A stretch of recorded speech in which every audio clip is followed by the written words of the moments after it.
Today, the St. Kitts Nevis Labour Party administration fulfilled its solemn promise to our government auxiliary employees, or the GAEs. Today, we right any wrongs that were written in the past, and we honor the commitment and dedication of those who have tirelessly served our nation without the assurance of a secure future.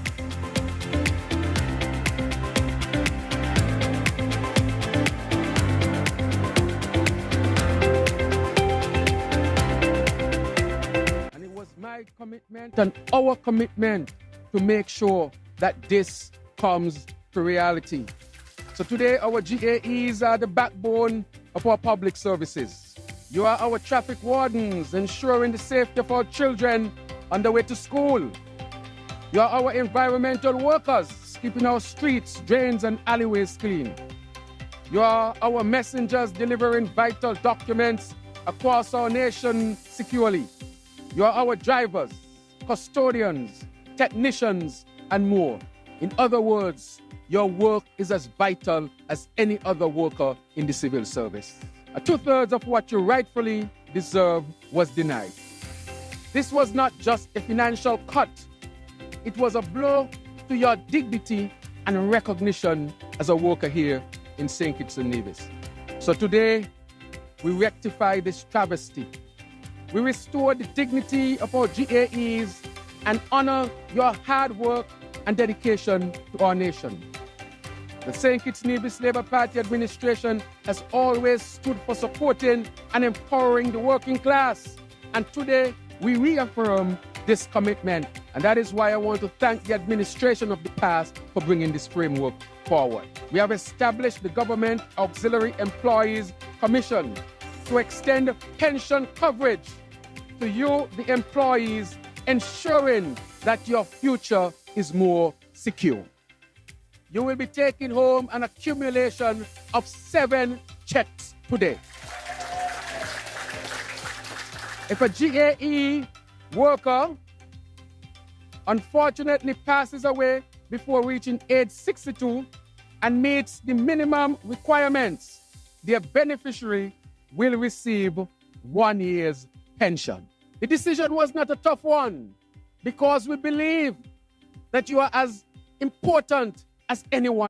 Whether you wear a t-shirt and a short pants to do your job, or whether you wear a jacket and tie to do your job, you are as important. And so when it comes to importance, there is no distinction. Maybe in what we do, there might be a distinction, but let nobody ever make you feel like you are less than anyone else.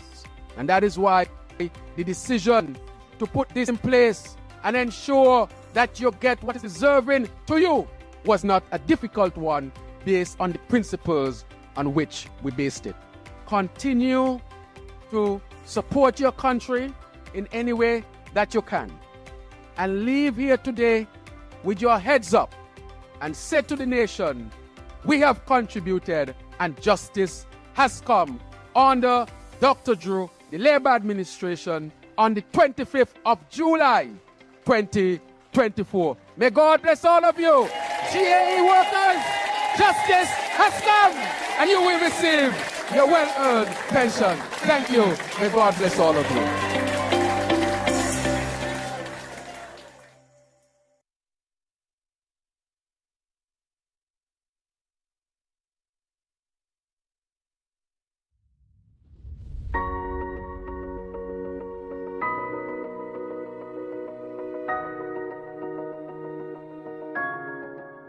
Ladies and gentlemen, today is quite an historic day. We have had the joint cabinet meetings in the past. That is, cabinet meetings of the NIA and the federal cabinet. But this is certainly the first such meeting under the leadership of Prime Minister Drew. And I welcome him and his team and trust that this will become a regular feature as we engage one with another.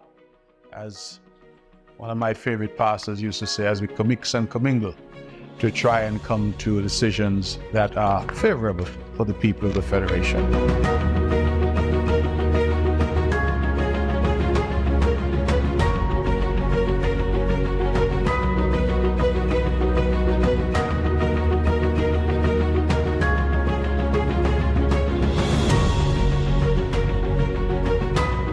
important, I think, when we have the opportunity to engage with each other, to discuss issues in a frank and open way, to be respectful, but to understand that ultimately we have all been elected and or put in place in the respective cabinets to make decisions which we hope will inure to the benefit of all.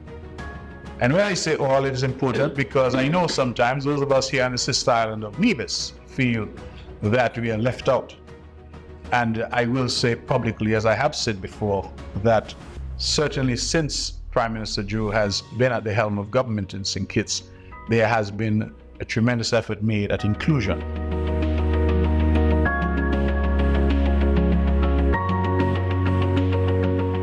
Let me say to the people of St. Kitts and Nevis that part of what we promised as a federal cabinet, as a federal government, and even the ethos from the party from whence I come is really to have a relationship with Nevis that would redound in the benefits as we see in St. Kitts, that there is no difference. That is very critical and important to us.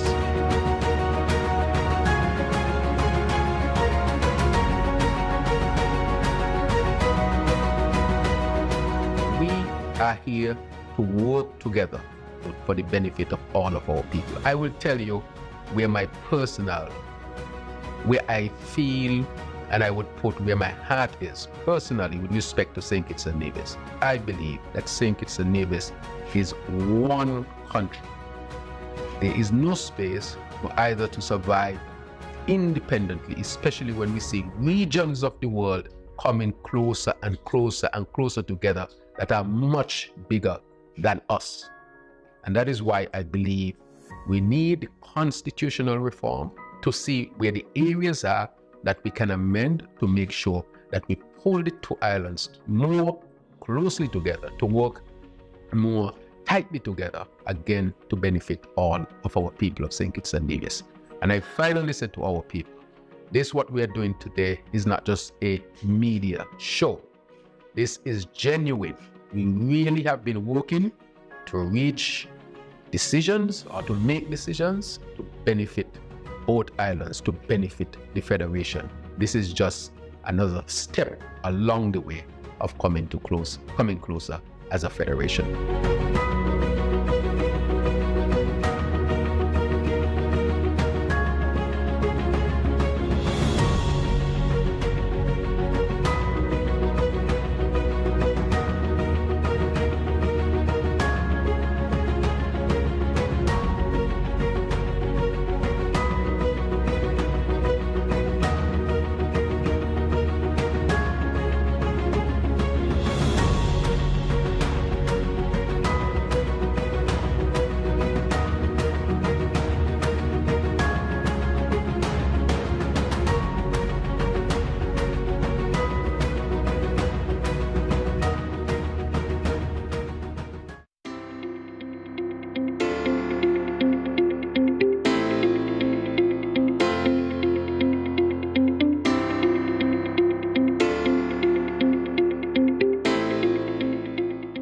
As an administration that really promotes the rights of workers in St. Kitts and Nevis since 1932, we are once again on the front line battling for you for meaningful work conditions that can improve your standard of life and your standard of living. Two things happened that were very disappointing. One was with the GAE workers. Generally, the GAE workers are not those who work for the most money in the system. And when it was a policy to be looked at, and possibly persons might have been thinking in how the government could save money. Why is it, of all the persons in the system, those who take home less than others are the ones who are then allowed to suffer the most? And so your gratuity, for some reason, was adjusted downwards. The other one I would like to mention, those who work at the hospital, for example, they work in the environmental department or they work in the other department that takes care of the ward. You might, formerly would have said the maids at the hospital. The maids and the environmental workers had an arrangement where when they work on Saturdays and Sundays, they might get a time and a half. And they had gotten that for many, many, many years. And somehow somebody found a policy that says that they're not supposed to get their time and a half. And when you calculate the amount, it's not even a huge amount in the first place, and it's an amount that can help to make life a little bit easier. And that is why it was our fervent effort. And I want to thank the cabinet of St. Kitts and Nevis. Every single one of them agreed. That policy was changed in 2021. I think that was the height of COVID. And so persons who retired then went to get their check. And they would have calculated how much they would have gotten. And when they got there, they saw a devastating smaller amount. So I can only imagine the impact that that would have had on you. And that is why we say that if a government changes the policy, then we are a new government, we're going to change it back to benefit the people of St. Kitts and Nevis, but more specifically you, the GAE workers. Those who would have passed, their families who are left behind, that we have made arrangements that whoever is in charge of their estate would receive that balance as well. We are here to serve you. We are here to correct what was not correct. We are here to do a process called restorative justice. But for those who are GAE workers now, we want to make sure that when you retire after you would have contributed a minimum of 10 years, that you too would benefit and that nobody can ever again take away what is rightfully yours. I want to thank God for this opportunity. I'm very grateful for this check, and I want to thank the ministers of the government. May God continue to bless, guard and guide them and keep up the good work. Thanks to the government for making it possible for me to get my gratuity money.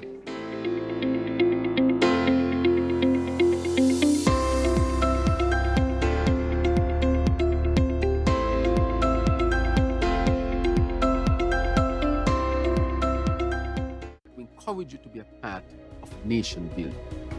Any matter that we are dealing with as a country, we ask for your input. Whether it be national security, the water issue, energy issue, education, health, whatever it may be, that you become an active part of it. We are on a path to achieve a sustainable island state. We can really do it. What does that mean?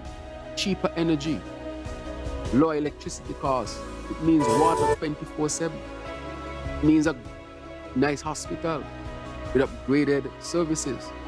It means better roads. It means more local, wholesome foods. These are some of the things that a sustainable island state means. It means better living. That is what we are really pushing towards. And to say to all who are listening, St. Kitts and Nevis is well on its way.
Let us all stand for the arrival of the Prime Minister and the Governor General.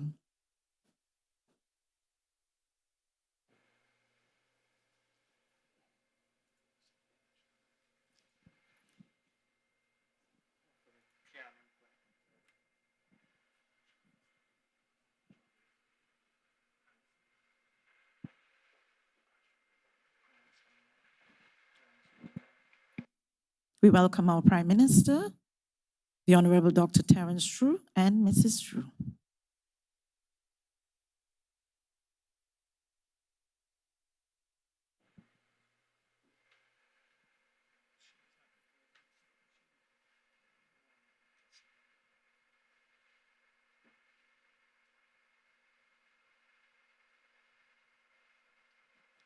And we remain standing for the arrival of our Governor General, Her Excellency Dame Marcella Leiber, GCMG, JP.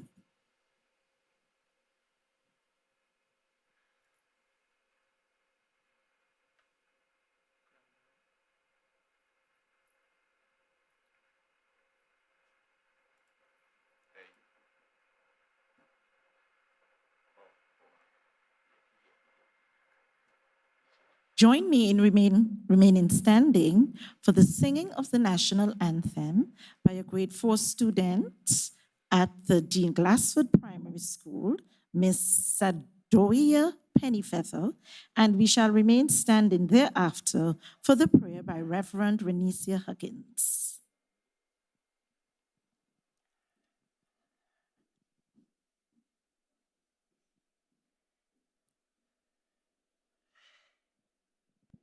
Oh, land of beauty, our country, where peace abounds, thy children stand free. On the strength of will and love, with God in our struggles, St. Kitts and Nevis be, and a nation bound together with a common destiny. In our sorrows we stand for justice, liberty, with wisdom and truth. We will serve and honor thee. No soul, no spirit can conquer, for God will sure defend. His blessings shall forever to posterity extend.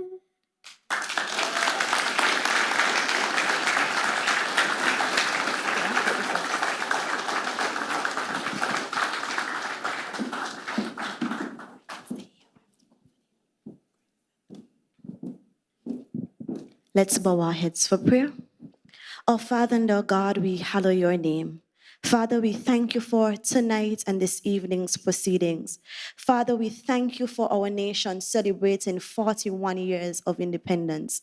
Father, we remember the strength and we thank you, Lord God, for allowing us to be resilient over these 41 years. God, we thank you for our togetherness as a people, Lord God. It's only because of you.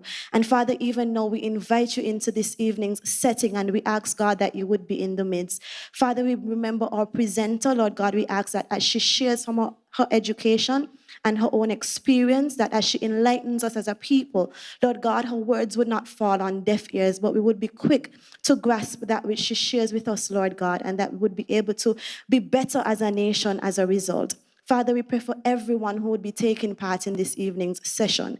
May it all bring glory and honor to your name. And may we as a people go on to celebrate 41 plus more years of independence, of togetherness, of strength, and all of the good things that we can only enjoy because of you. So, Father, we thank you even now in Jesus' name. Amen.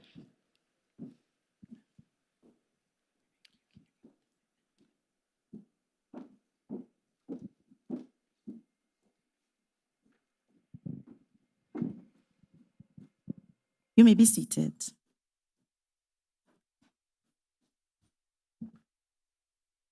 Your Excellency, Dame Marcella Liebert, GCMG JP, Governor General of the Federation of St. Kitts and Nevis.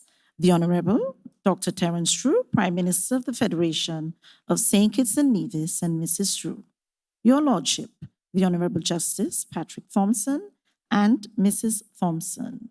The Honorable Dr. Jeffrey Hanley, Deputy Prime Minister and Minister of Education, Youth Empowerment, Housing and Human Settlement, Ecclesiastic and Faith-Based Affairs, Social Development, Gender Affairs, Aging and Disabilities. The Right Honorable Dr. Denzel Llewellyn Douglas, Senior Minister and Minister of Foreign Affairs, International Trade, Industry, Commerce and Consumer Affairs, Economic Development and Investment, and former Prime Minister. Other members of the Federal Cabinet and their spouses. We hope some visiting ministers of government from the OECS have joined us tonight. If you're here, you are acknowledged. Yes, and I see smiling between there, Dr. Didicus Schultz of the OECS. Thank you for joining us this evening. The Honorable Janelle Nisbet, Minister with responsibility for health, gender affairs, community affairs and social services of the Nevis Island Administration. To our guests, on my right, Special Envoy, Her Excellency Hadiya Claxton, our esteemed featured speaker, and joining her, the Honorable Garth Wilkin, our Attorney General and Minister of Justice and Legal Affairs. Members of the Diplomatic and Consular Corps, heads and chief representative of international and regional organizations, members of the Christian Council, Evangelical Association, and the Seventh-day Adventist churches, all senior government officials, former parliamentarians and ambassadors, members of the OECS Commission, members of civil society, staff and students of secondary and tertiary institutions, members of the media, and of course you, our fellow citizens, those who are here at the Eastern Caribbean Central Auditorium, and those who have joined our online platforms. Good evening and a warm welcome to each and every one of you. I am Sharon Rattan, hostess of this evening's proceedings. It is the 41st Independence celebration, and it is my pleasure to welcome you to one of our signature events, the Prime Minister's Lecture Series. A 26-year-old event seeks to inspire thoughtful dialogue, deepen our understanding of the values that have shaped us as a nation, and contribute to the collective nation-building dialogue. This occasion offers us a moment to pause and reflect on the road ahead, to envision the future we wish to create for generations to come. Our theme, Together a People, Proud and Strong, Independence 41, starts the conversation. So as we listen to our distinguished speaker this evening, I encourage all of us to engage with open hearts and minds, to think critically and objectively, and to share in the collective wisdom of our nation's greatest minds.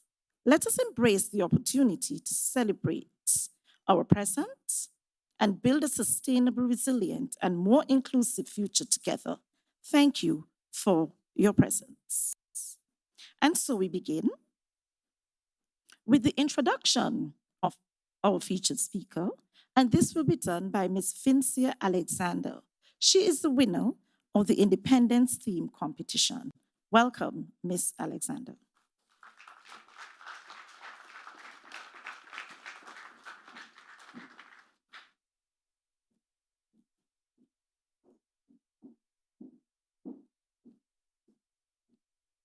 Good evening to everyone.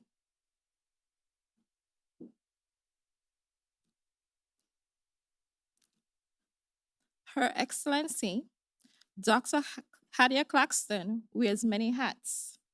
She is a business executive, attorney at law, lecturer, diplomat, PR strategist, and risk management strategist.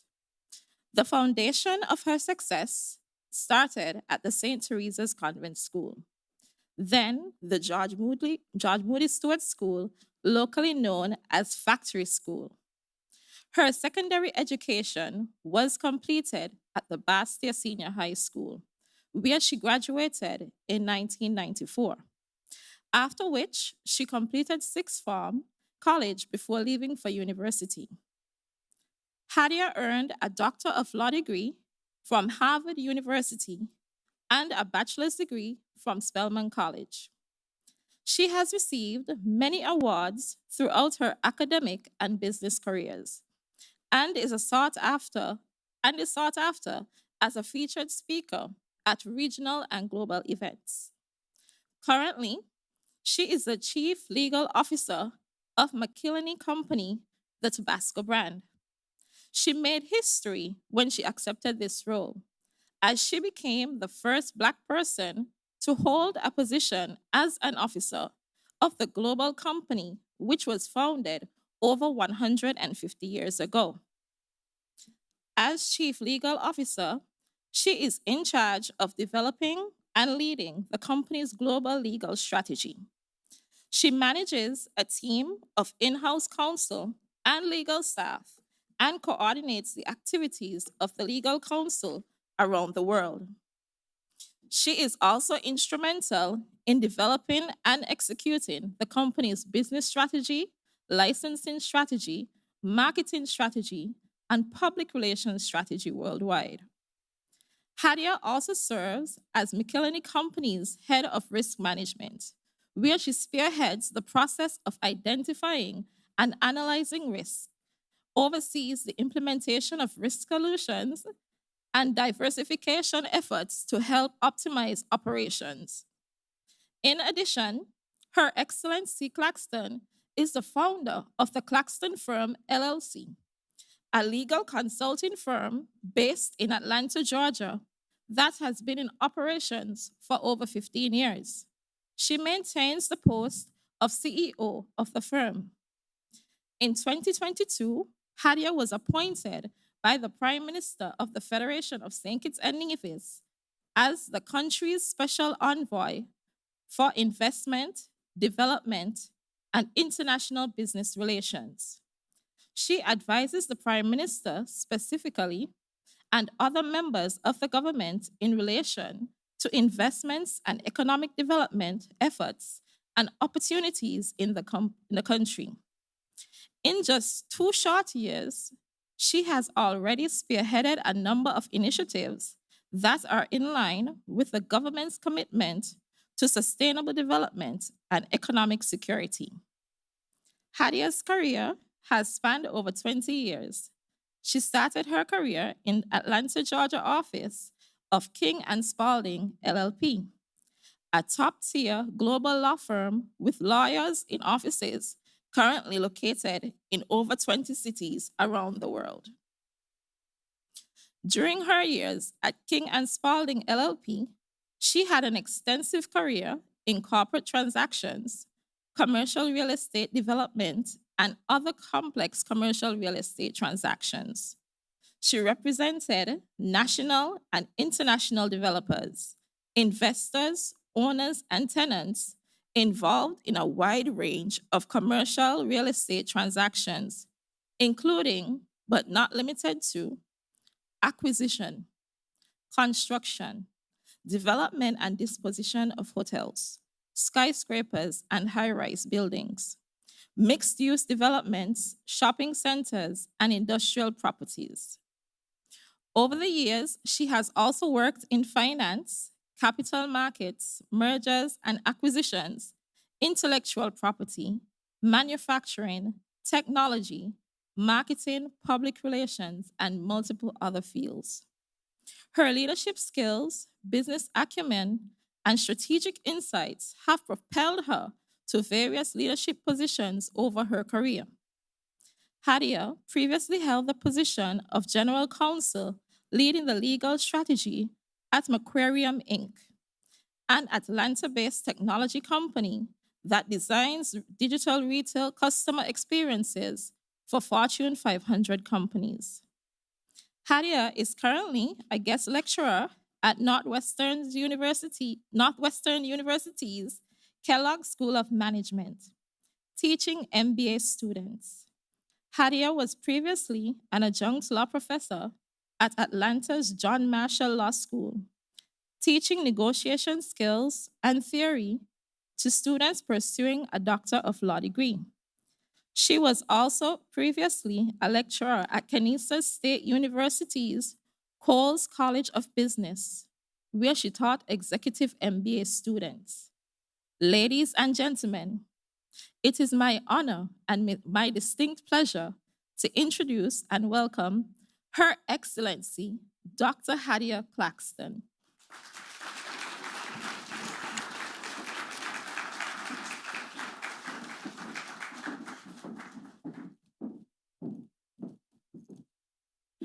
As I got an instruction from Hadiya earlier this evening, because as I arrived and we reminisced, she remarked, you know, I do not think my bio reflected my days growing up in St. Kitts.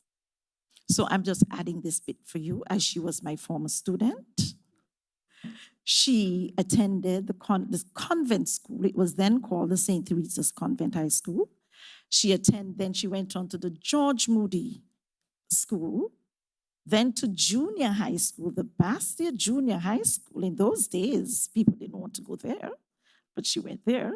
And then on to the Bastia High School, of course, with the sixth form attached. But there was something else. I was a dance teacher, and we are sisters in dance. She is a great dancer. So you see the power of the arts. Okay, let's just welcome Hadiya.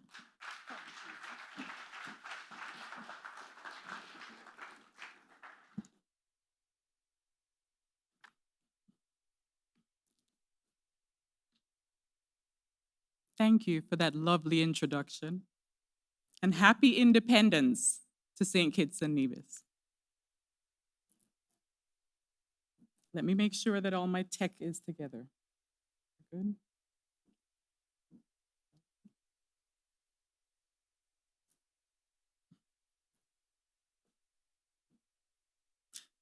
It is truly my honor and privilege to be here with you today. Before I proceed, I would like to again acknowledge Her Excellency, Dame Marcella Liburd, and our Prime Minister, the Honorable Dr. Terence Drew. Thank you, Honorable Prime Minister, for inviting me to speak today in celebration of our 41st anniversary of independence. I would like to further adopt the protocols that have already been established here today. Ladies and gentlemen, good evening. While you heard some of my professional bio, I often think about how I see myself. When I think of who I am, I think of what is most important to me. And first and foremost, I'm a child of God. And that often directs my activities. I am a very proud citizen of St. Kitts and Nevis. I am always eager to grab a map and teach others where St. Kitts and Nevis is and what St. Kitts and Nevis is. I am a lover of the Kittitian dialect, which I see not as broken English, but as a colorful language that is the culmination of the history of the people of St. Kitts and Nevis, a history which has made us who we are, and a language that I am proud of and which I readily use at the drop of a hat. Many of you know there is often no better way to say something than through the use of our local language. I see a number of heads shaking here. I am a mother of 3 beautiful children who have been the absolute joys of my life. 2 of my children are now adults and are off charting their own paths. One of my children is still at home, although she's already in high school. She's almost 13, and I feel like I truly have to savor every moment that I have left with her at home. I grew up right here in St. Kitts, as the introduction said. I attended what was the Bastia Junior High School at the time. I met a number of great people there, including our esteemed Prime Minister. And then I attended the Bastia High School. I also then attended Sixth Form College here in St. Kitts before I left and moved to the United States for university. Even though I finished high school almost 30 years ago, actually now slightly over 30 years ago, and I'm sure my gray hair readily shows that, I will forever be a student. I am and will forever be a student. While I have accomplished many things in my life, I'm always eager to learn more. From my earliest recollection, my family was my greatest source of influence. My parents, the late Dr. Stephen Claxton and Dr. Jacqueline Claxton. My late father, Dr. Stephen Claxton, for those of you who knew him well, he was a man who took great pride in St. Kitts and Nevis, the country of his birth. My parents were keen on instilling a sense of pride in my siblings and I. Kittitian and Nevisian pride, African pride, and pride in oneself. Following their wise lead, I continuously do my part to imbue my children with these same values. On regular occasions, I take affirmative steps to build up their self-worth and pride and to reaffirm their belief in themselves. They often hear me tell them, nobody in this world is smarter than you are. They may know more than you do about a particular subject, but that's simply because you may not have taken the time yet to go and figure it out. I think that's really true for most of us. But yet, we are all probably guilty of underestimating ourselves at times. My professional career began straight out of university. I quickly jumped into legal practice at a large global law firm, initially concentrating on real estate development, corporate transactions, and capital markets. I was proud to work on the development of many well-known real estate projects around the world. I eventually branched out into other roles and businesses over the course of my career. Along my journey, I learned some truly valuable lessons. I learned firsthand the value and importance of commitment, self-motivation, and creativity. This lesson was cemented for me by an experience that I'll now share with you quickly. I always had a passion for teaching and a strong desire to teach at the university level. After a number of years of practicing in the legal field, I made a decision to actively seek out an opportunity to teach.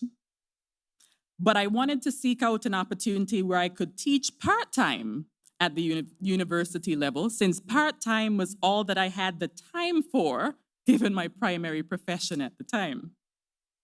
At that time, there were no such positions open in the city in which I lived and in the field in which I wanted to teach. However, if I had waited for such a position to open up with the specific focus And with only a part-time commitment, it may never have come. I was determined to create a path, and my friends that know me know that that is simply just who I am. I decided to do the legwork. I put a portfolio together with my bio, my resume, some writing samples, and I set out to deliver them to 2 universities in the state where I lived at the time, and to seek out the appropriate persons who could assist me at those universities. I knew that if I could get in front of someone, then I could make it happen. I drove miles to the first university and walked up to the information desk and inquired as to who I could speak to about an adjunct professor position. I remember how taken aback the receptionist was at the fact that I had walked in off the street, bold and determined, because nobody ever applies for a professor position that way, especially not at a university, especially when the university has no open positions advertised. I remained undaunted. The receptionist made several phone calls to various departments as she tried to figure out where I should go and who I should speak to.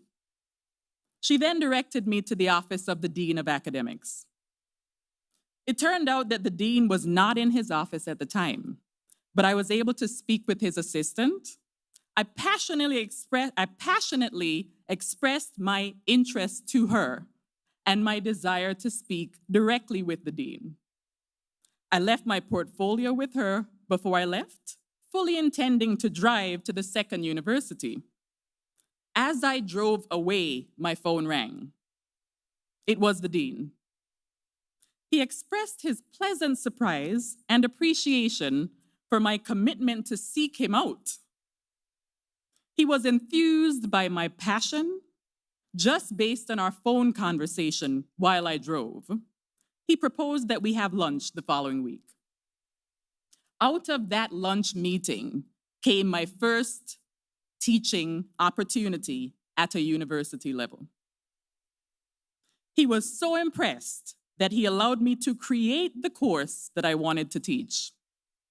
1 semester later, just 1 semester later, I taught negotiations to graduate students at the university.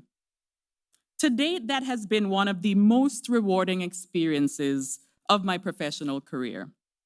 I say all this simply to highlight the importance of taking ownership of our own path to success. As citizens of St. Kitts and Nevis, we must understand that we are the architect of our nation's success. As we celebrate the 41st anniversary of our nation's independence, I want to take a moment to speak directly to the young people in the room, the next generation of our leaders, innovators, and dreamers.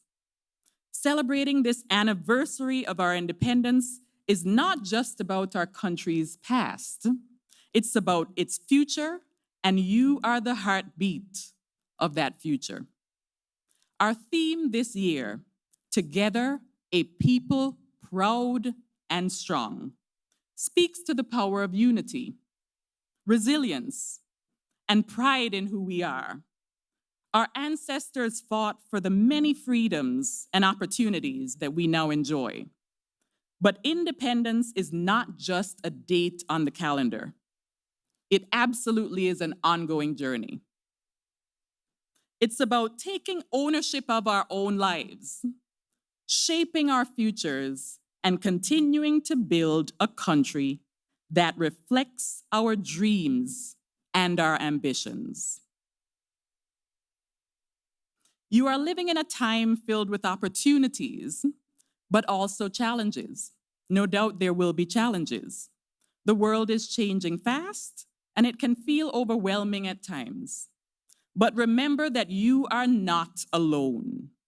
You come from a lineage of people who turned hardship into triumph, who transformed adversity into opportunity. That same strength runs through you. We are a people proud and strong. As you navigate your own paths, whether in education, your career, or your own personal growth, here are a few key things that I'd like you to keep in mind.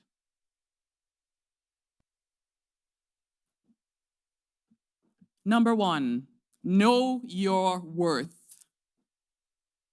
Know your worth. You come from a history of strength and resilience and greatness. Never underestimate your potential. No matter where you start, know that you are always capable of achieving incredible things. Believe in yourself and believe in the unique gifts that you have to offer.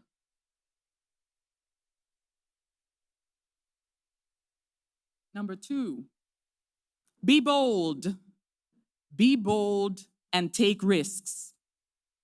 The world is full of possibilities, but it requires courage to step into them. Don't be afraid to step outside of your comfort zone. Try new things and take risks. Every success story starts with a leap of faith. Also, things often won't simply find their way to you. You often have to create your own path.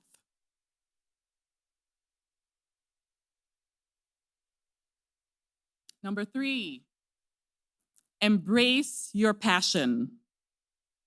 Embrace your passion. As you consider your career and your future, follow what excites you. Your passion is your compass. Whether it's in science, business, art, or service, find what makes you come alive and build your path around it.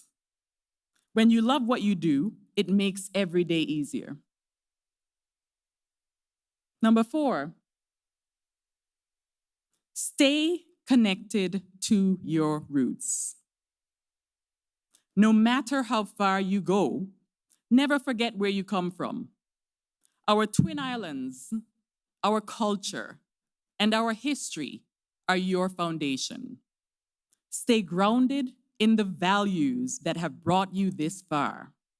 As you grow, lift others with you. Together, we are stronger. And number five, keep learning. As I said, I am and forever will be a student. The world is constantly evolving, and the key to staying ahead is a commitment to lifelong learning. Take every opportunity to expand your knowledge and skills. I still embrace every opportunity to read. Absolutely every opportunity to read any kind of book that is available for me to read. Education is not just about a degree. While sometimes a degree may be what is needed along your path, education is not just about a degree. It's about growing and evolving through your life. As we celebrate 41 years of independence, remember that this moment is not just about looking back, but about looking forward. Again, you are the architects of our nation's success. Your ideas, your energy, and your ambition will shape what our islands become in the years ahead. Together, we can build a country that we are proud of. Together, we are a people proud and strong. Now is your time to rise, to create, and to leave your mark on this nation. Your journey is just beginning, and the best is yet to come. As I continue my commitment to contribute to the success of our nation, it is with great pride and enthusiasm that I would like to announce the founding of a new initiative to assist you, teens and young adults, on your trail to ultimate success, one that will attempt to light the path for the next generation of leaders, innovators, and change makers. I believe that finding a good mentor is invaluable, and can be important for young people to navigate the complexities of career choices and personal growth. In addition, I fully understand that not all of our young people have access to professional mentors to help them navigate the trail to professions that may interest them. I now announce Trailblaze SKN.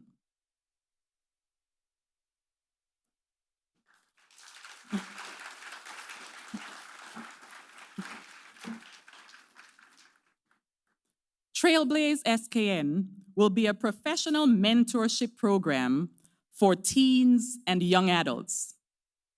I will serve as a mentor myself, and I have already enlisted quite a number of professionals from the St. Kitts and Nevis diaspora, both locally and abroad, and also from the greater Caribbean diaspora, teens and young adults in St. Kitts and Nevis to provide them with mentorship and guidance as they navigate their own career paths. Trailblaze SKN is intended to be more than just a mentorship program. It is my commitment to continuing to invest in our future by empowering the minds of today. Our mission is simple yet profound: to equip teens and young adults with the tools, with guidance, and inspiration that they need to carve their own paths in the professional world. I believe that every young person has the potential to be a trailblazer, to leave a mark on the world, and to lead with confidence and with purpose. In this program, our mentors, seasoned professionals who have walked their own unique paths, will share their knowledge, their experience, and their insights. They will serve as guides, helping our mentees to navigate the complexities of college choices, career choices, personal development, and the challenges that simply come with growth. But just as importantly, they will be there to listen, to encourage, and to spark the passion that lies within each of our participants.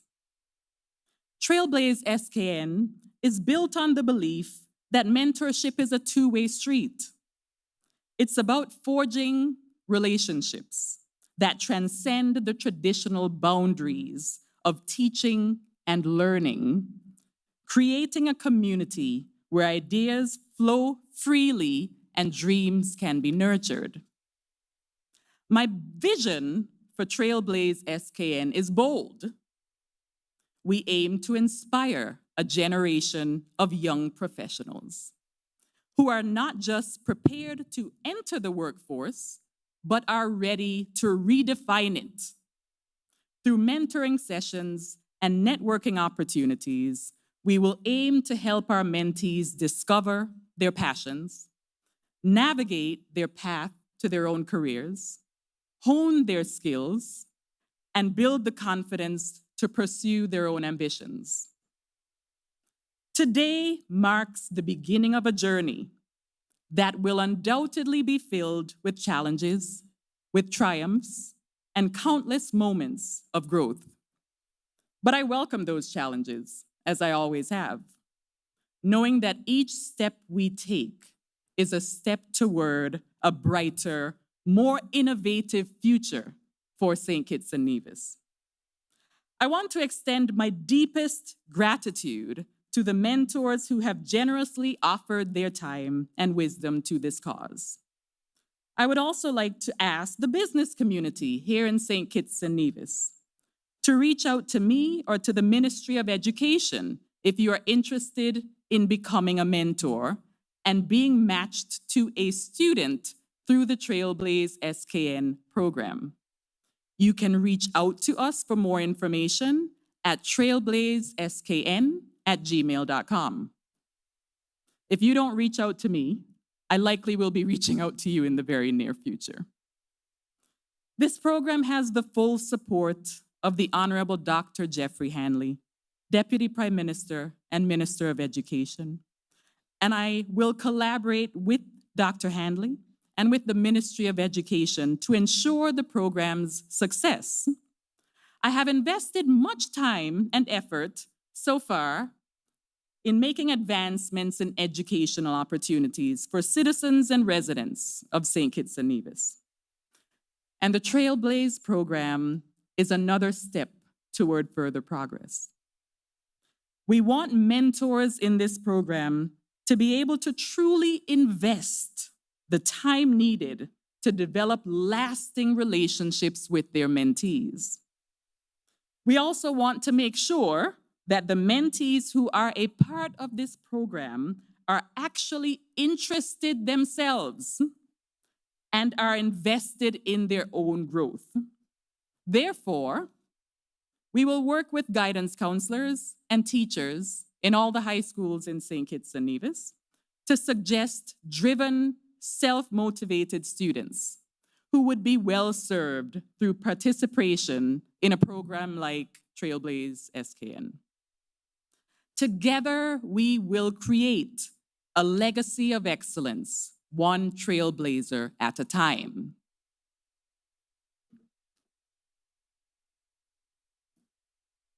Ladies and gentlemen, today we stand on the shoulders of those who fought, who dreamed, and who sacrificed so that we could live in a nation free and proud. Almost 41 years ago, we declared our independence, not just as a political act, but as a testament to the strength and unity of our people, a people of resilience, heritage, and boundless potential. We are not just individuals. We are a community, a tapestry woven together by shared dreams, shared aspirations, and shared experiences. This year's theme, Together, a People Proud and Strong, is a reminder of who we are and where we are going as a people. As a nation, we have faced many trials. We have weathered storms, both literal and figurative. Yet each time we rise stronger and more determined. Our history is one of overcoming adversity, and our present, while littered with challenges, is also filled with promise. From the hands that till the soil, to the minds that innovate, to the hearts that continue to lead with compassion, we have the opportunity to build a legacy that we can be proud of. We are largely a people of African descent, carrying the legacy of those who endured and transforming that legacy into one of triumph. Today, we honor their spirit by working together for a brighter future. We must put country above self. It is our collective responsibility to build a nation where every child can feel safe and can dream boldly, where every citizen can thrive and every generation can look forward to greater heights. Independence, as I said before, is not a one-time event. It is a daily commitment to progress and a daily commitment to hope. It is the courage to challenge ourselves, the will to push boundaries, and the strength to lift each other up. When we stand together, no challenge is too great and no dream is too far. Each of us has a unique contribution to make. No matter your ethnicity or your religious or political affiliation, our nation moves forward only through our collective efforts. When we unite our efforts we become an unstoppable force. In this spirit of togetherness, I urge each of you to engage in community initiatives, to support local organizations, and advocate for the policies that will uplift us all. The development of our nation and the development of our people is not the responsibility of a few. It is a collective effort that requires the participation of each and every one of us. As we celebrate our independence, let us not only reflect on our achievements, but also on our responsibilities. Our success can best be achieved and maintained if we have a mindset of cohesion, camaraderie, and collaboration. Let us move forward together, proud of our heritage and strong in our purpose, committed to overcoming adversity and building a brighter future for generations to come. Let our pride be our compass, and our collective efforts be the force that drives us toward a future filled with opportunity and success. Let us stand proud today and every day, for we are the Federation of St. Kitts and Nevis. Together, we are a people proud and strong. Together, we will continue to rise. Happy Independence 41. May God bless St. Kitts and Nevis. Thank you so much.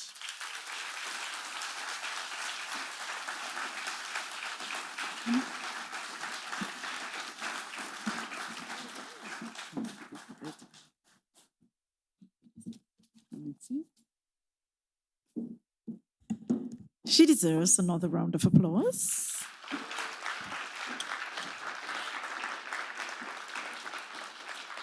And based on what she presented, I would declare to you that, Your Excellency, you are definitely a creative. Because based on what she said, she curated a journey. She used the ancestral spirits of determination and resilience. And she is trying to tell us, let us do the same. Thank you very much for that. We now invite the Honorable Garth Wilkin, our Attorney General, and let's hear what he has to say.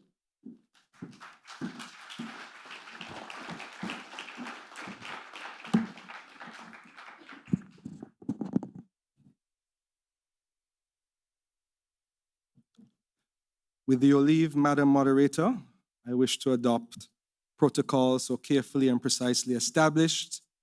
However, I wish to acknowledge the presence of Her Excellency, Dame Marcella Liebert, the Honorable Prime Minister, Dr. Terence Drew, my cabinet colleagues, my lovely wife. Good evening, everyone. First, let me say what an honor it is to follow such an inspiring and honest speech by my friend and fellow patriot, the well-respected and learned Hadiya Claxton. Let us all give her another round of applause.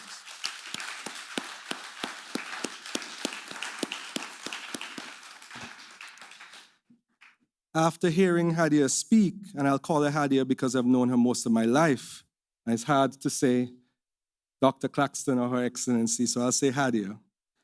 There's not much that I can add that would be of interest, but I have the enviable task of responding, which is in essence highlighting the key elements of the lecture.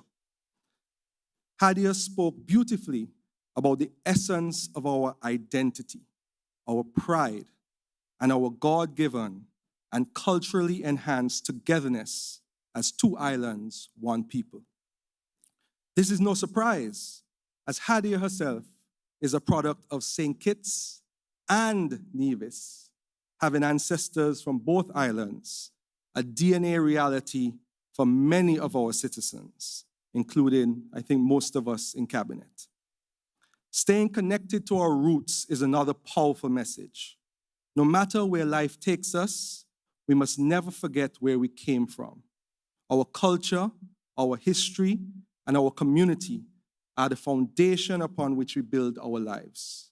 They give us strength and a sense of identity. As we grow and achieve, we must also lift others up and contribute to the betterment of our community. Hadiya reminded us of the importance of knowing our worth, being bold, embracing our passions, staying connected to our roots, and committing to lifelong learning. These are not just words, they are a roadmap to a brighter, sustainable future. The idea of knowing your worth is fundamental. In a world that often tries to define us by external standards, it's crucial to remember that our value is intrinsic. It's not about what we have, but who we are. As Kititians and Nevisians, we carry a legacy of resilience and strength. Our history is rich with stories of overcoming adversity, and that same spirit lives within each of us. Hadiya's journey as a legal professional, a businesswoman, an educator, a diplomat, and a humanitarian is a testament to the power of determination and self-belief. Her story about walking into a university and creating her own teaching opportunity is not just inspiring, it's a masterclass in taking ownership of one's destiny. It's a reminder that sometimes the door of opportunity doesn't open, you have to kick it down. To the young people here today, you are truly the heartbeat of our nation's future. Hadiya's message to you was clear. Know your worth, be bold, and never stop learning. I'd like to add a little twist to that. Never settle for anything in your life that isn't excellent. Be bold, take risks, and never stop learning because life never stops teaching. In today's fast-paced world, the only constant is change. We must be committed to continually expanding our knowledge and skills. Education doesn't stop at graduation. It's a lifelong journey. Whether it's formal education, self-study, or learning from our experiences, we must always strive to grow. The world is full of opportunities, but they often require us to step out of our comfort zone. It's like the old saying goes, if the highest aim of a captain were to preserve his ship, he would keep it in port forever. We must be willing to venture into the unknown, to take the leap of faith, and to trust in our abilities. Always acknowledge the signals your gut sends to your brain. That will help you to be fearless like Hadiya. Inspired by that spirit of fearlessness, I hereby volunteer, despite my crazy schedule, to be one of the mentors in Hadiya's Trailblaze SKN initiative.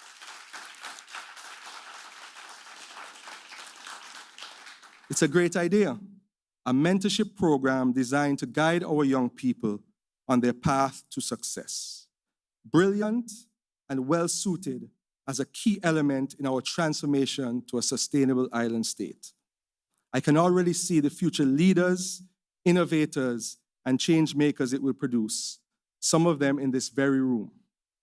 It's like planting seeds today for the forest we'll walk through tomorrow. Mentorship is not just about giving advice, it's about building relationships, sharing experiences, and inspiring the next generation. It's about creating a legacy of excellence, one trailblazer at a time. Now, let me ask you all a question. How many of you have ever had a mentor who made a significant impact on your life? Let me see a show of hands of those people. Look around. See how many lives have been touched by the power of mentorship. Imagine the impact we can have if we all commit to being mentors and guiding the next generation. I will share a personal story. My first mentor was the Prime Minister, Honorable Dr. Terence Drew. As my fourth form Bastia High School math teacher, he made me love math, which then set me on a course to become a civil engineer, which then put me into a construction law class, which made me love law, which made me become a lawyer. which led me back to assist my mentor in my existing work role. Life is circular like that, and mentors matter. Mentors, teachers like Hadiya are the key to success of many. I therefore encourage everyone here to get involved in some shape or fashion with Trailblaze SKN. Whether you're a seasoned professional or just starting out, you have something valuable to offer. Reach out, share your knowledge, and help shape the future of our nation. Together, we can create a community where ideas flow freely, dreams are nurtured, and every young person has the opportunity to succeed. I encourage all present and all listening to take Hadiya's words to heart. Let's be proud of our heritage, strong in our purpose, and united in our efforts. Together, we can build a sustainable nation that not only stands tall, but also dances to the rhythm of progress and innovation. Thank you, and may we all continue to rise together, proud and strong. Happy Independence 41.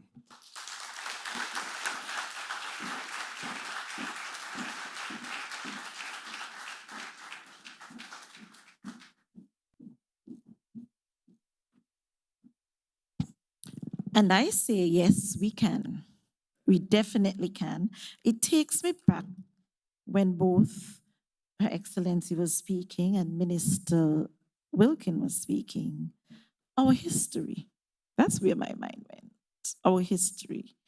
And with all the distractions that we have, particularly to the young people, do not be enslaved again by the media. Let your thoughts shape you. Let your determination guide you. Let your passion guide you. Because the history we have come from, not just St. Kitts Nevis, but across the region, we have no choice but to chart our own course. It is in us. Let us find it. Let us create it. And this brings me now to the question and answer segment, where we invite any person from the audience to ask questions of our distinguished speaker. There is a microphone placed in the center, and we ask you not to be shy. Every question is welcomed, but we ask you to state your name. And if you can, especially for the students, we would love to hear what school you are representing this evening. And we will now begin our question and answer. I will invite Her Excellency back to the podium. So don't be shy. It can come from any corner of our society. State your name. I would invite Your Excellency to decide if she's going to take 2 questions at a time. I'll leave it in her hands, but the floor is now open. Thank you. Thank you. Thank you so much, Ms. Sharon Rattan, who was my teacher in 5th form. Was it 4th? I think it was 5th. And as she said, was also my dance partner in Vivace Dance Company. So we actually toured the Caribbean together, dancing with Vivace. I'm open for any questions. Hello. Good evening, Miss Hadiya. Good to see you. Hi. Okay, my question to you is, how did you balance parenting and your profession with such a huge portfolio? Yes, thank you so much for your question. You did not state your name. I know you, but please state your name for the audience. Forgive me for that. I think because I'm so overwhelmed to just see Miss Hadiya here. My name is Laverne Davis. I am actually a part of the media representing Real Talk with Lavi. I'm also a cosmetologist. I'm a native, and I see myself also as a mentor and entrepreneur. So and self-made, of course, from St. Peter's, St. Kitts constituency number 8. Number 8. So I just Thank you, wanted Ms. to start off because I realized, the first of everything, and because I know you and you know my son. Yes. So it's a pleasure really have you here, Hadiya, and to see that you can also be bringing the trailblazer here in terms of mentorship. And as far as you are in America, you're still here to give back to your community. So I appreciate that also. Thank you. You're welcome. Thank you. And first of all, as far as I am, there has not been a month since the year started that I have not been in St. Kitts for at least a few days. So I am truly pretty back and forth. So it's a very interesting question. What I will say is that of all my professional roles, of all the roles in my life, I certainly consider being a mother to be my most important one, because I have 3 souls that I have to guide along their path. It's certainly not easy because I am very busy. I travel a lot across the country and around the world, but I make sure that I'm staying connected to them, and I make sure that they know that they absolutely are my primary purpose. I really, truly think that they are my primary purpose in life. So I carve out time to make sure that I'm spending time with them, even with my busy schedule. My daughter, who is a freshman in college, turns 18 on Saturday, and that is the only reason that I'm not staying until the weekend, because I do need to get back and celebrate her 18th birthday with her. But, it's interesting. I wouldn't say that it's difficult, because when you want to make something happen, it's not difficult. I don't find parenting difficult, but it is absolutely my most important role, and I make time for it in every way that I can. Thank you for the question. It's something that especially mothers, all people, but mothers, for me, certainly, I get that question from mothers quite a bit, because they want to understand as you navigate your career paths, when you have children and you want to be present in their lives, what does that look like? So thank you so much for your question.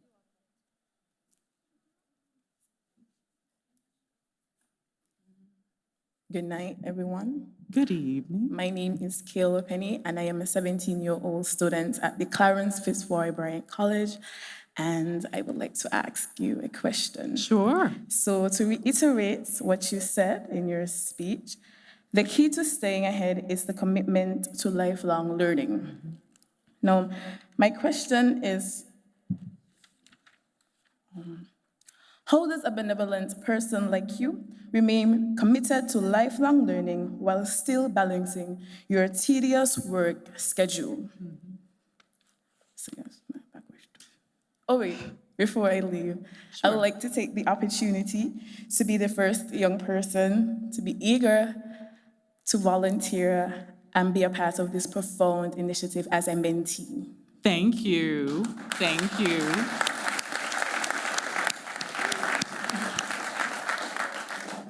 So how do I balance, and how does one balance a professional career such as this and also continuing to be a learner?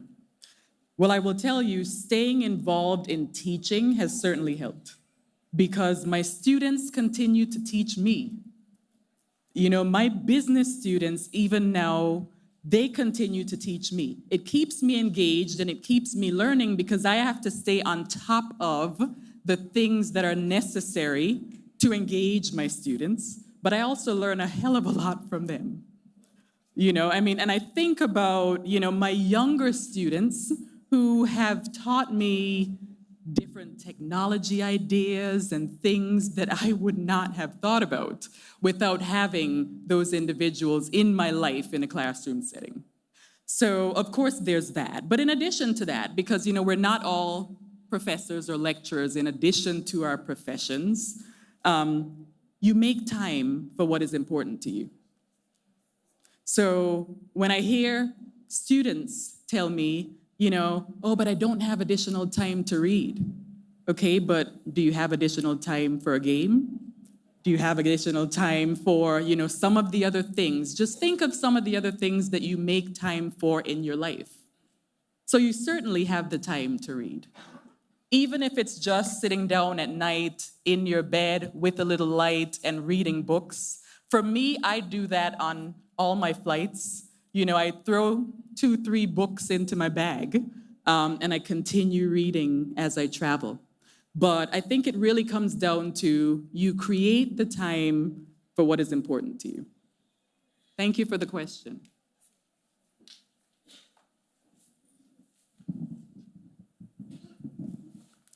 Good night. My name is Zara Humphrey. I am 14 years old and I am currently in 5th form. I am also the Vice President of the Bastia High Student Council. Congrats to you.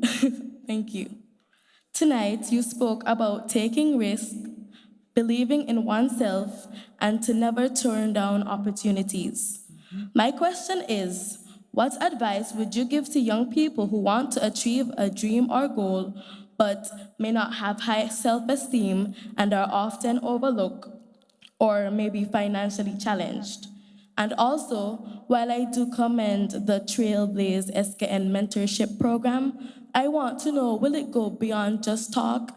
Because a lot of these young people who are financially challenged look to a means of other support, and this means of support may not be good. So I want to know, will it just go beyond talk? Or Thank you for your question and your honesty.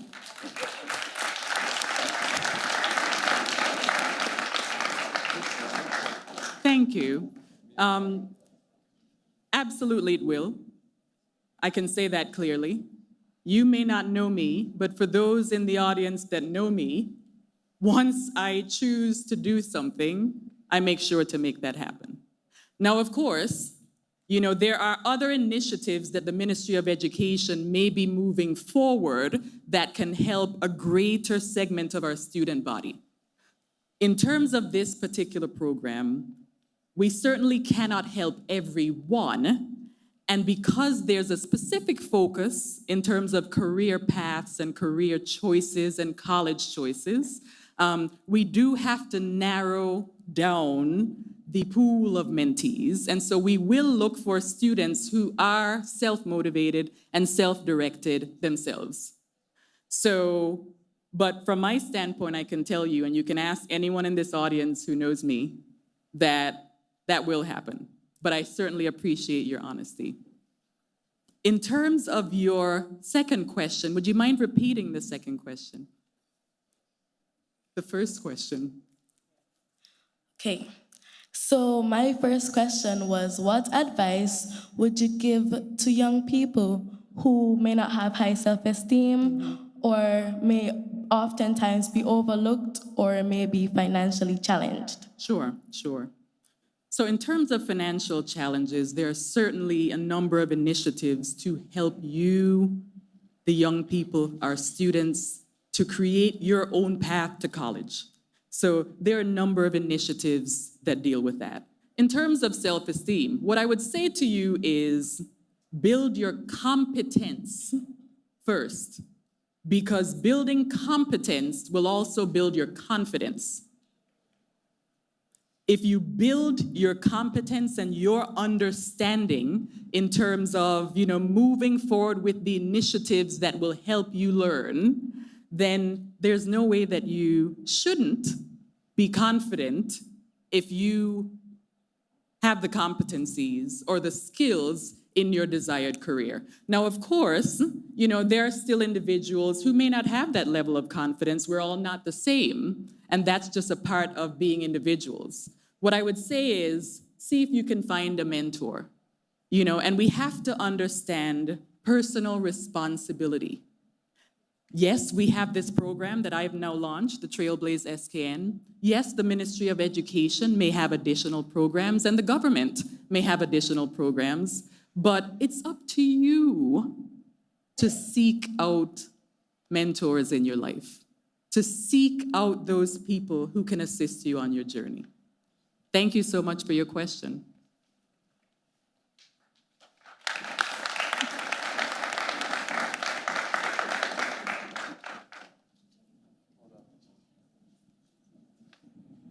Good evening. Good evening. My name is Curtis Martin.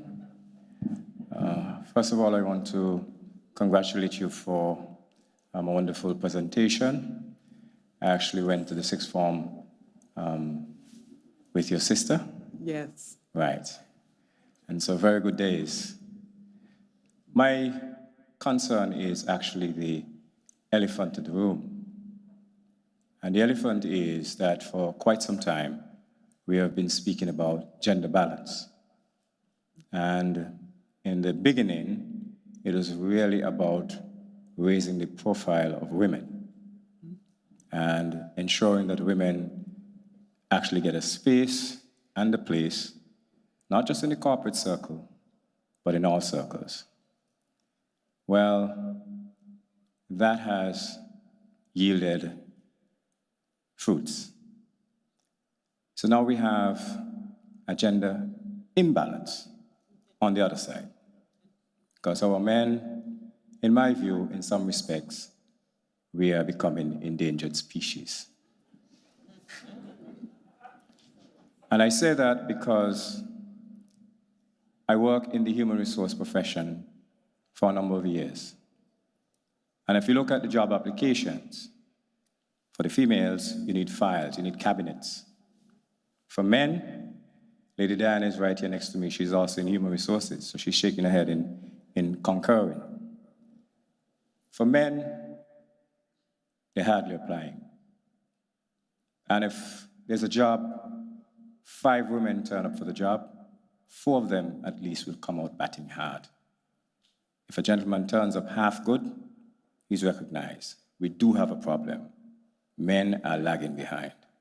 So I would like to, first of all, ask you, how do you tie this situation into your foundation? And then secondly, in terms of your experience, what message will you bring to our men, especially our young men, in terms of staying the course?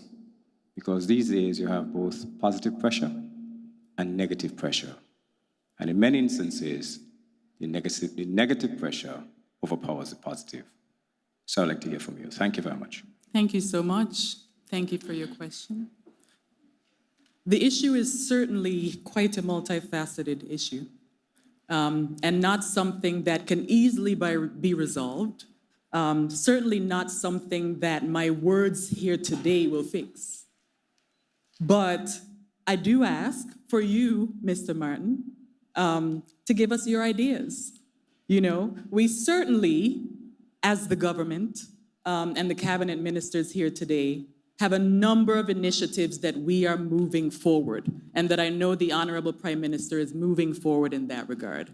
What I would say to our young men, and to men in general who may have further aspirations and perhaps may feel stuck a little bit, I would say, don't give up. Simple as that, don't give up. Seek out opportunities, seek out role models, and don't give up. Thank you.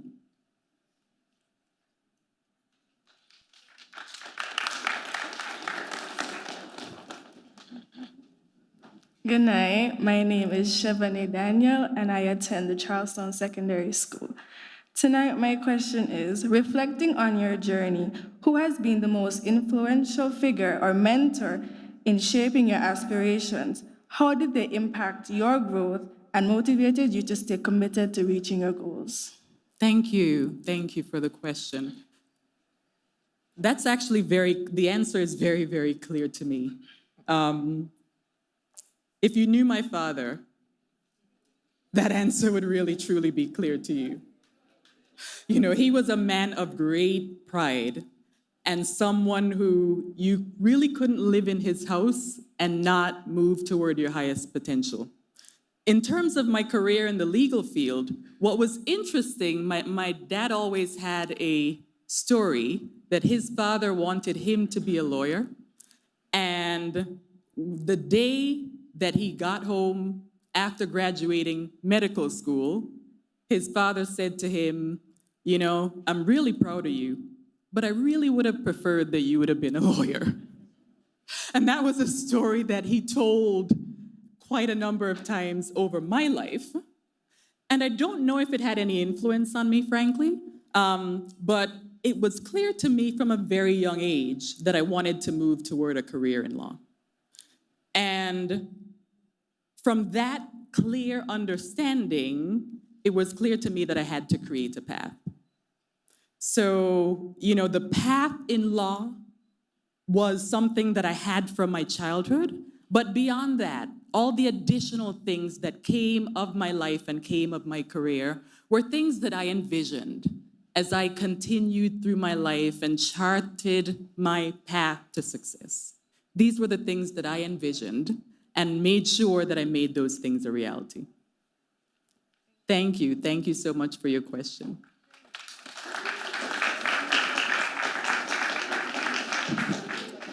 Good evening, everyone. My name is Sarafina Bass, and I am a teacher of the Washington Archibald High School. Good evening, Ms. Bass. When can we expect the Trailblazer SKN initiative to be officially launched and implemented? Very good question, and thank you so much for your question. It is my desire to have the program launched by January of 2025. Almost immediately, we will start matching up mentees with mentors. I already have quite a number of mentors in the diaspora, the St. Kitts Nevis diaspora and the Caribbean diaspora, within the Caribbean and within the US, who have signed on to assist with mentorship. I certainly will hold Honorable Garth Wilkin to his word when he has said that he will also be a mentor, and Ms. Sharon Rattan also said that to me as we sat on the sidelines. I will hold them to their word. So the work in terms of getting suggestions from schools will start immediately. That will continue through this first term. And then the work in terms of those mentors having already been matched, moving forward with students, would be starting in January of 2025. It's something that I've already discussed with our Deputy Prime Minister, the Honorable Dr. Jeffrey Handley, who is sitting here. So there's certainly a lot of forethought that has gone into this. And what's interesting, that Trailblaze SKN logo, where you see the cap, the St. Kitts Nevis colors, and that tassel on the cap that is ignited at the end, was created by my daughter, Courtney, who is actually a digital creator and an artist herself. So it's something I've been thinking about for quite a while and wanted to make sure that I brought it to fruition because I see the need. I see the need. And as I said, we're asking our professionals, all of the community, to do what you can. So I would like to do what I can. Thank you so much for the question. Good night. My name is Jaden Liebert, and I'm from the Nevis Sixth Form College. I just have a simple question in regards to the SKN Trailblaze initiative. As most students here are, in regards to what you've said, this is geared towards students with a passion for their aspirations. So how would you be able to sort those students and find proper mentors to guide them along those paths? Sure. So as I've discussed with Dr. Jeffrey Handley, so the goal here will be to get suggestions from teachers and guidance counselors in each school. Once we have those suggestions, we will speak directly to the students and will ask those students to fill out a series of questions, to give us answers to a series of questions. Those questions also involve, what are your career aspirations, your college aspirations? And from there, we will be able to match you up with mentors. We have mentors already in various fields, and I will be courting mentors in additional fields. And so based on what you tell us your interests are, that's how we will be able to adequately match you up with mentors. Thank you. Good evening, everyone. My name is Michael Blake. I've been thinking about the issue that Curtis raised. You see, the matter of males being marginalized, the question of males becoming endangered, so to speak. Now, I have concluded that one of the factors that predispose to this phenomenon is the extreme feminization of the teaching profession. I don't believe many people disagree that the education enterprise, by and large, is female-centered and girl-friendly. And perhaps this is inevitable because it is saturated, of course, by females. Here in St. Kitts, we've had a number of schools, primary schools, without even one male teacher. And of course, we all know that at the preschool level, where the foundation is laid, as it were, 100% of the teachers are female. So I believe the challenge is for us to find ways to get more men, more males in the profession. And I believe that that would help. If not fundamentally, it would help in some way to redress the imbalance that we find with respect to so many men, so many males, so many boys exiting the formal teaching learning exercise long before they ought. It is also, we have already established, it is settled opinion that where a man is actively engaged in his child's education, the child tends to do much better. So that there is evidence that the presence of males in the exercise, in the process of guiding and molding young people is critical to their success. Particularly, I believe, as it applies to males. So I believe the challenge, as I want to reiterate, is for the authorities to find ways and means of encouraging men, males, to enter the teaching profession so that they, by their very presence and by their example and by their commitment, can encourage boys to be more focused on education and to stay the course from beginning to end. Personally, I'm a product of the Bastia Boys School, an all-male school. Maybe we should consider some more single-sex schools so that we can capture more boys and keep them engaged and keep them occupied. Because we all know that a very large percentage of those who engage in violence, both as victims and perpetrators, are boys, are males. Thank you for your comments, sir. The Honorable Dr. Jeffrey Hanley is here, so he is certainly hearing your comment. Thank you for the comment. That's my former student. Thank you for the comment. Yes. Good night, everyone. My name is Jason Wilkes, Protocol Officer and Officer in charge of logistics and projects within the Ministry of Foreign Affairs, and the son of the masquerade extraordinary Mr. Valentine Francis, affectionately called Valon.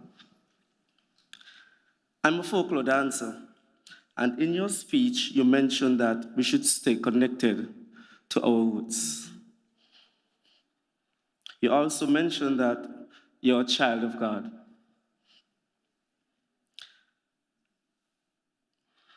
Now, for someone who is pursuing the heart of Christ and someone who is in love with this culture, like I said, I'm a folklore dancer.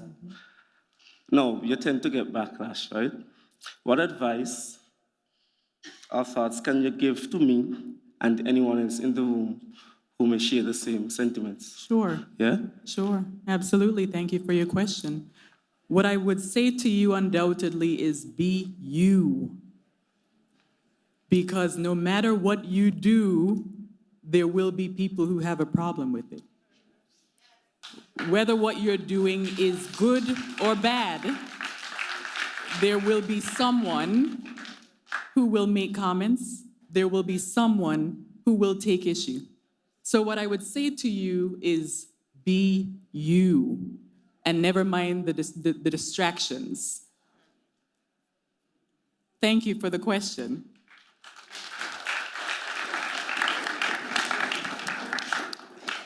Hi, good night. My name is Tatiana Acha. I am 14 years of age and I attend ACCS, also known as the Immaculate Conception Catholic School. My question for you tonight, I have two questions actually. What strategies would you recommend for young individuals who have multiple career aspirations? My second. Well, let me answer that one first. Okay. As you can see, I have multiple career aspirations. Okay, so what I would say is it's important for you to prioritize because you can't do everything at once. You know, so it's important to create a goal, to develop a strategy for what needs to be first, and then perhaps to move from there. Because if you try to spread yourself too thin, you won't get anything done. Okay, thank you. So I think that's really what I would say. Thank you. My second question is there a learning gap in young individuals who have acquired CXC subjects at an early age? Is there a learning gap? Yes. Explain that a little bit more. For example, me, I have done 4 CXCs already, and I'm in 4th form, and the CXCs that I've done already are subjects that I've chosen in school. So there isn't really any work for me to do, and I don't want to come off as rude or anything, but I find it a bit boring and stuff that I already know, so it's not really something that I find fun or anything like that. Sure. And sure. I want to find school, you know, learning, all about learning and stuff like that, but these are stuff that I already know, so I don't really. Yes. Yeah. You should be engaged when you go to school. I appreciate your honesty and I appreciate your question. What I would say to you is, now, of course, there's a role that, you know, your school plays, that teachers play, that the government plays. What I would say to you is, if you personally are feeling bored, go talk to your teacher. Go talk to the guidance counselor. Go talk to your principal. I'm sure that they can pivot a little bit and create some additional coursework directly for you. That is something that I had to do for all 3 of my children when they were young, because I realized very quickly when I was teaching them at home, you know, have my children up at night because I don't get home until 8 o'clock and I want to spend an additional 2 hours teaching them. When I was teaching them at home, they then became quite far advanced in school. And you don't want them to get bored. So what I did for them early on, and then encouraged them to do for themselves later on, is you need to take some extreme ownership. And if you feel that you are bored, when you go to school tomorrow, make sure you go and sit down and have a conversation with your teacher. Let's start there. I will, thank you. Thank you.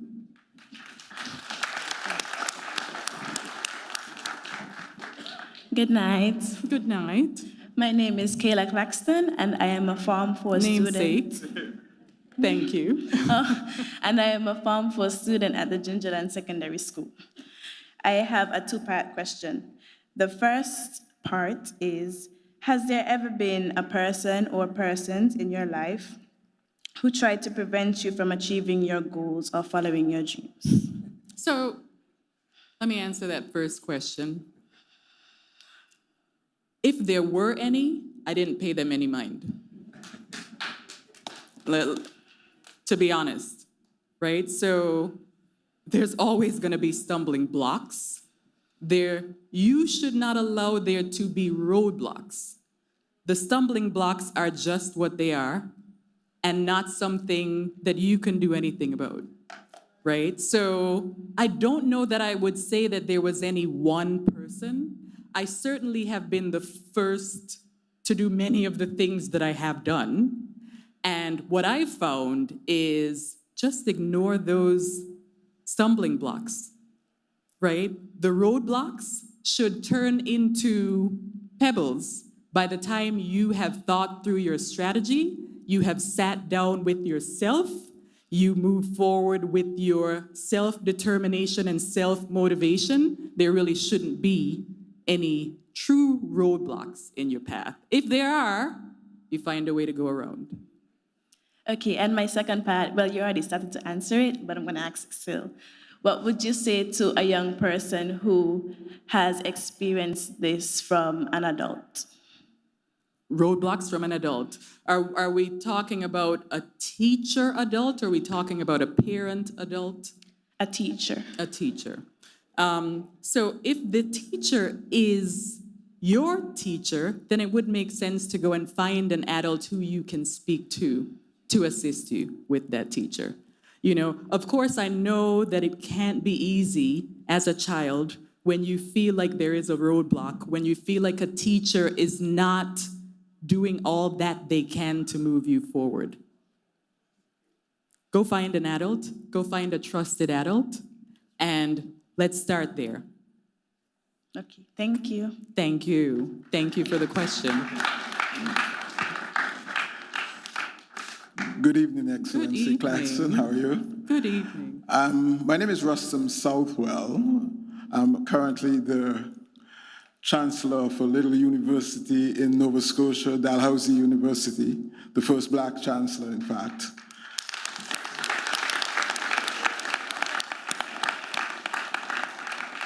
I'm also being very fortunate to be on their Hall of Fame, the Business Hall of Fame, and the Order of Nova Scotia. So as a son of the soil, it makes me feel very proud to be here and listen to your great presentation tonight, having known your grandfather and father, who were a significant part of my life.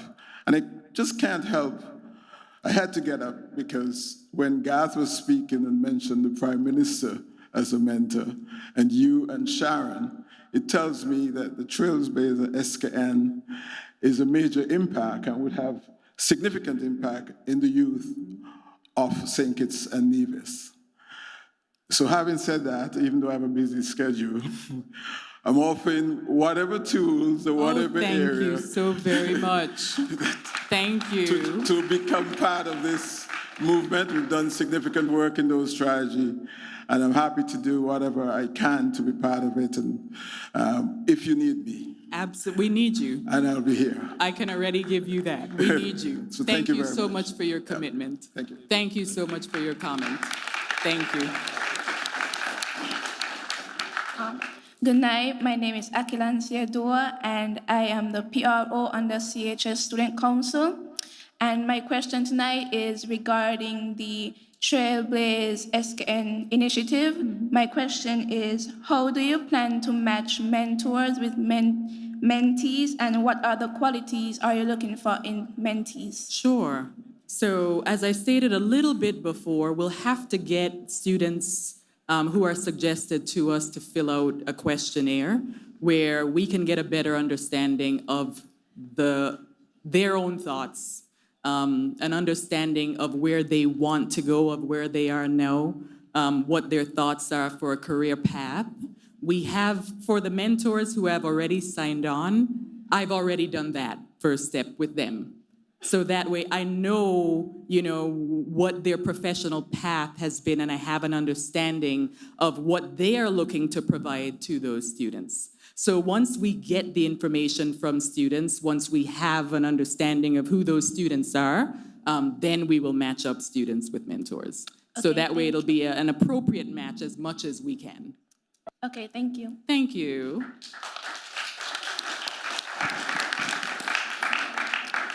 Good evening. Good evening.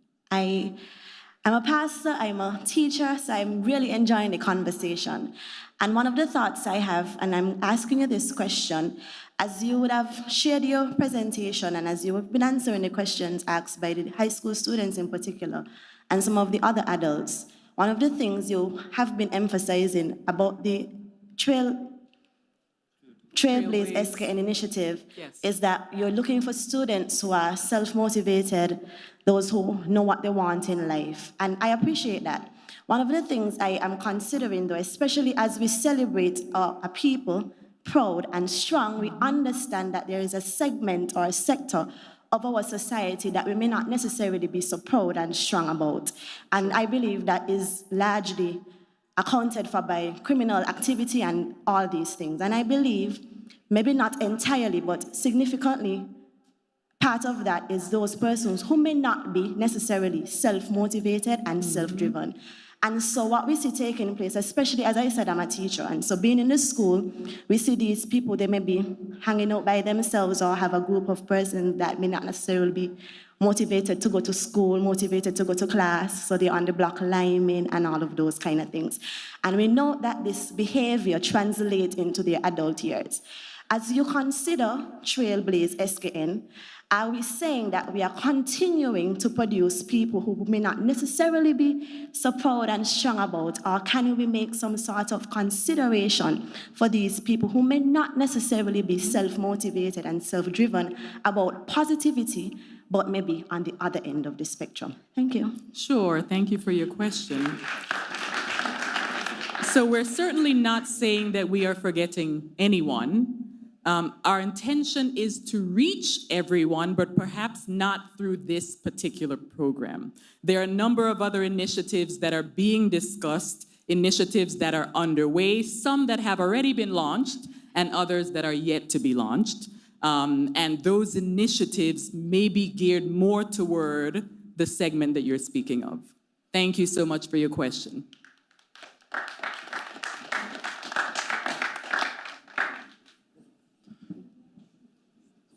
Good evening. So, one second. It looks like we have 2 more students. They are telling me that I need to wrap it up. So, the 2 students who are there, we will have them continue with their questions, and then we will have to stop questions at that point. There was another student standing. Please raise your hand. Okay, thank you. Good evening again. My name is Jaron Webb of the Nevis Sixth Form College, and I am interested in law and primarily real estate. My question and a sort of comment is the Trailblaze SKN initiative is specifically geared towards children or young adults, students who are self-driven. They have ambition, they have an idea of what they want to do in life.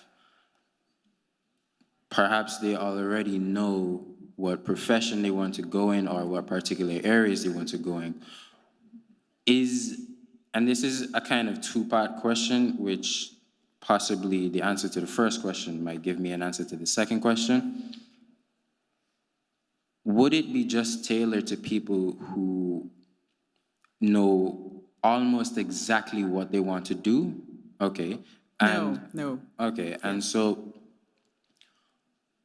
how would you navigate mentoring the people who they have ambition, but not a full or even much of an idea? May not have their map already laid out for them. Yes, absolutely. How would you tailor to that person? Absolutely. So I think for students who we can see are driven, who have a certain level of ambition, who have an interest in being involved in the Trailblaze SKN program, I'll tell you that, while I knew for a long time that I wanted to get into a career in law, I flip-flopped a little bit once I got to college and really saw what was out there, So we expect to have students who don't necessarily know where they want to go and know what they want to do. And what we intend to do then is to match them up with mentors who may have a diverse background in terms of professional activities, who can assist them just in leading them down the right path, thinking through with creative solutions some of the issues and complexities of their thought process. Okay. Does that help? Thank you. Thank you.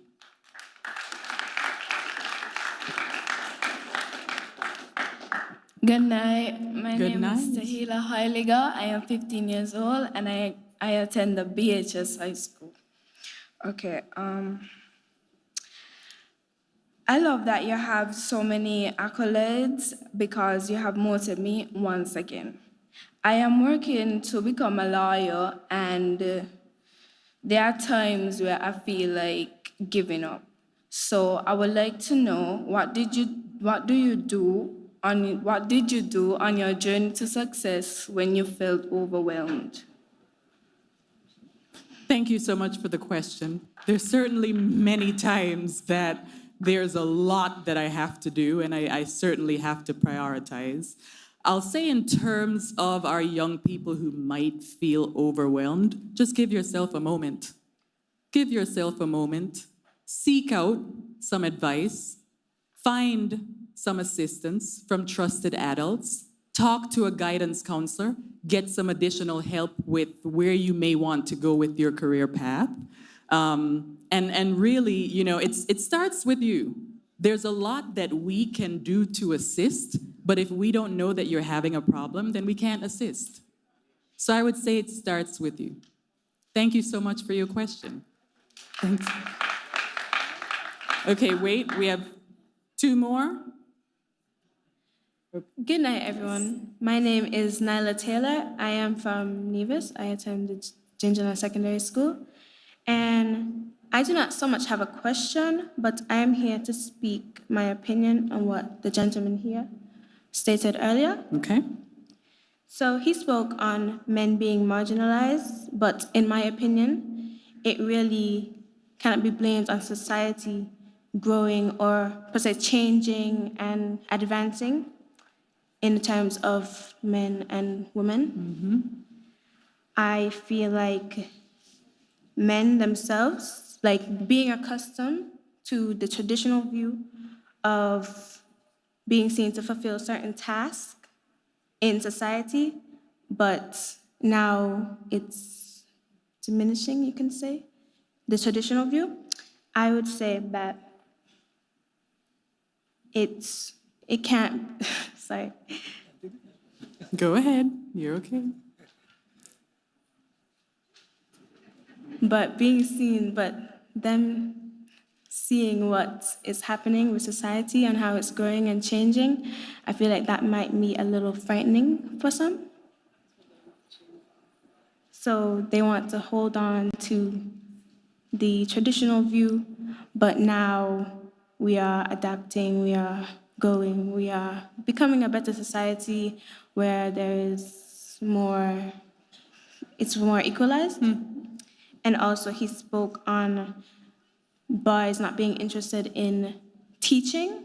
I would say from my experience, like boys in my class even, they would never show any interest in certain things. So I feel like if we are to change that, there should be certain things instilled that can help to promote that level of thinking for boys and not think, oh, teaching is a woman's job.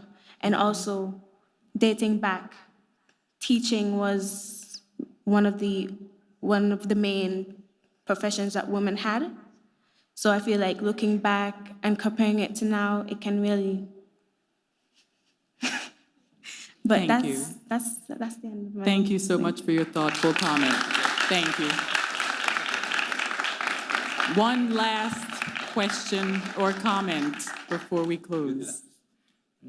Good evening. My name is Lennon Shiverton. I am a student at the Nevis International Secondary School. St. Kitts and Nevis is a very small country. Did you ever feel overwhelmed in the big world? And what advice do you have for young people who live in St. Kitts and Nevis? Thank you. That's a good question. I'll tell you that I never felt overwhelmed. I simply did not. I knew that I had what it took. I knew that I was smart. I had the confidence because I knew that I had the competence. So I certainly did not feel overwhelmed.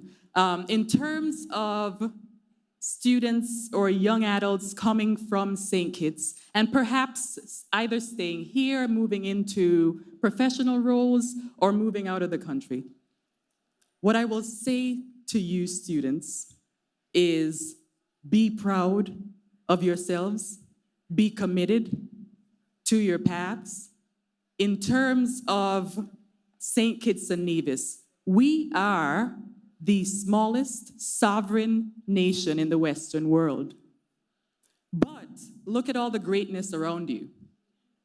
So when you think of, you think of the US perhaps as a bigger place, especially if you had the privilege, frankly, of growing up in St. Kitts and Nevis. But growing up in a smaller country, that certainly can be your guide and your strength. Because in a smaller community and in a smaller country, you can very easily reach the mentors and the adults and individuals who can assist you. So look at that as a strength that we had the privilege to grow up in St. Kitts and Nevis. Thank you so much for your question. I appreciate all the questions tonight. Thank you so very much for being here. We are a people proud and strong. Thank you. I'm inviting her not to move. I want us to give a round of applause, especially to our young people who so courageously ask their questions with clarity and with passion. They really want to know, and I think you did a great job answering them. But she will, Your Excellency, you will stay by my side, and I will invite Mrs. Vincia Alexander to present a gift for you. Yes. So you can go to the center of the stage. Oh, yes. And Mrs. Alexander, you can make a stop right here. And this is in appreciation. Go more to the center for the photo ops. This is in appreciation for a job well done this evening. And I have to tell you, it is a locally brewed, I'll say brewed, it's not an alcohol, but I think you would love it. It's by Wax Memories. If you don't know Wax Memories, check out Wax Memories. Thank you so much. You're welcome. So you can take a seat at this time. Now, we have a surprise presentation, and initially, I had assigned 2 persons to make that presentation, but I'm going to turn it into a challenge because I was so very pleased with the students' performance here this evening. So let me see who will take this challenge. I am going to give you a target audience, so I want boys. 2 young men who would come to the stage and volunteer to present 2 gifts. Come on, you asked so many questions here this evening. 2 young men, come on up. Give them a round of applause. That's one from, is that Washington Natural? No, not Washington Natural. I come closer, then I'll see. Wow, they love the choices. Come right up on the stage, and I'll explain to you what you have to do, okay? One will stand here. Now you're going to present 2 books to 2 persons, okay? And these persons are prime ministers, yes, and they have no idea they will be getting this gift tonight. But for the background, last year was the 25th year commemorating the Prime Minister Lecture Series. And in organizing it, we had a lovely coffee table book done in celebration of the 25th anniversary. So I am going to invite St. Kitts Nevis's 2nd Prime Minister, the former Prime Minister, the Right Honorable Denzel Llewellyn Douglas, to the stage. Come on up.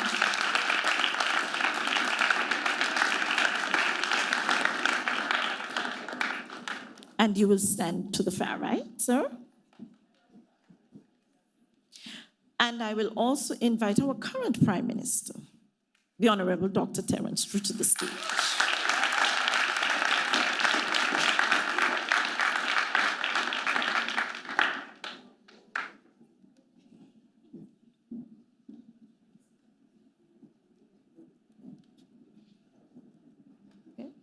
So the first presentation is to our former Prime Minister, the Right Honorable Dr. Denzel Douglas, because he initiated this event.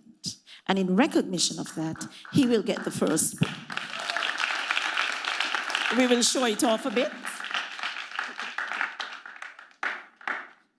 Yes, it commemorates the event last year.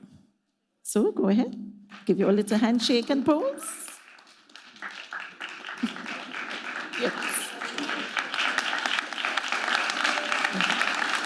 And the second book will go to our current Prime Minister. No, you have to have photo ops. Yes. Our current Prime Minister, the Honorable Dr. Terence True.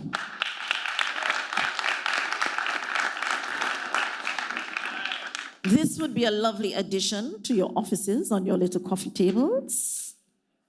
Yes. So now we can have some photo ops with all the persons, please. Yes. Step up. Yes. Okay, photographers. Thank you very much. Gentlemen, a round of applause for the gentlemen.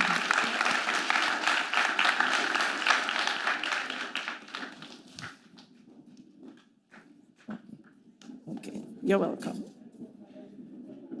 And now,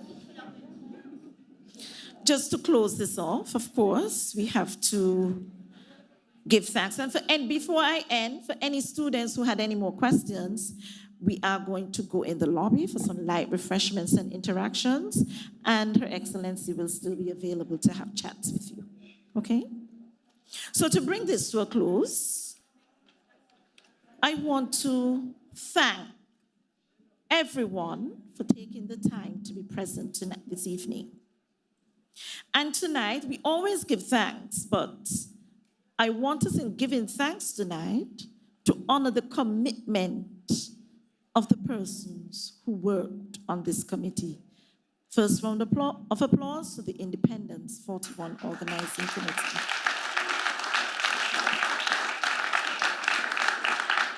And I want to honor a young lady who carried the torch, the responsibility for organizing this function, Miss Vashni Bell, a young lady who pays attention to details.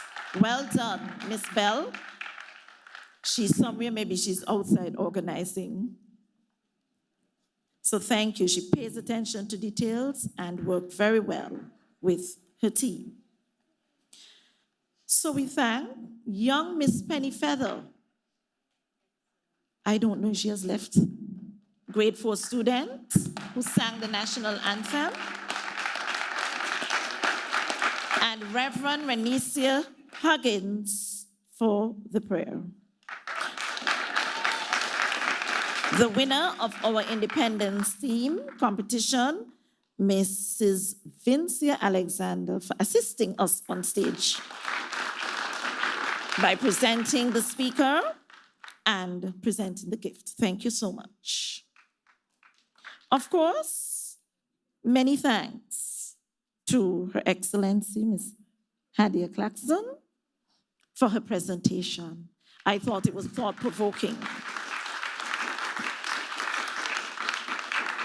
And it would encourage that spirit of self-searching. And basically, you know, I want to give you in dialect. All she said, create space and take it up. Take up the space. Leave the roadblocks, take up the space. That is what she's saying.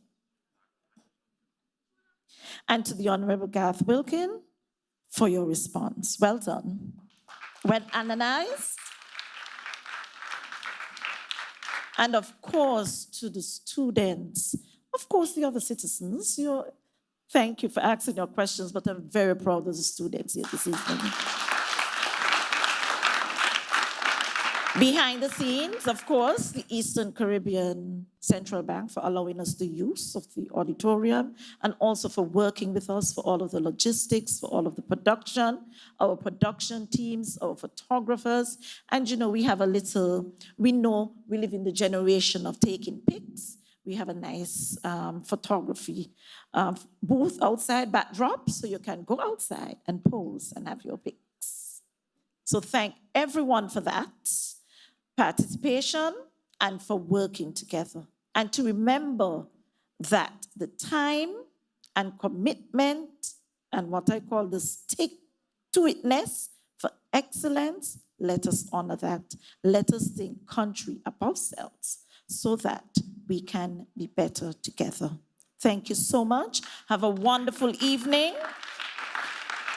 But let us pause so that we can follow our protocols when we depart. So I'll invite everyone to stand. And we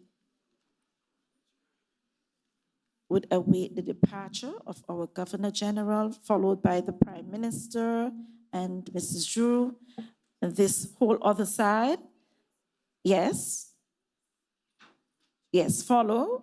And those of you don't leave until they leave, the first. Honorable Congress Maynard, and then Honorable Garth Wilkin, you follow behind with Her Excellency, Miss Hadiya Claxton.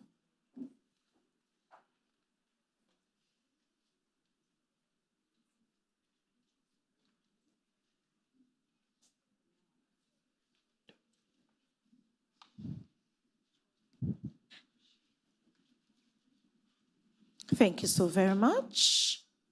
And after this, you're invited outside. We would have light refreshments, and you will be able to interact with each other. Thank you so much. Have a safe journey home.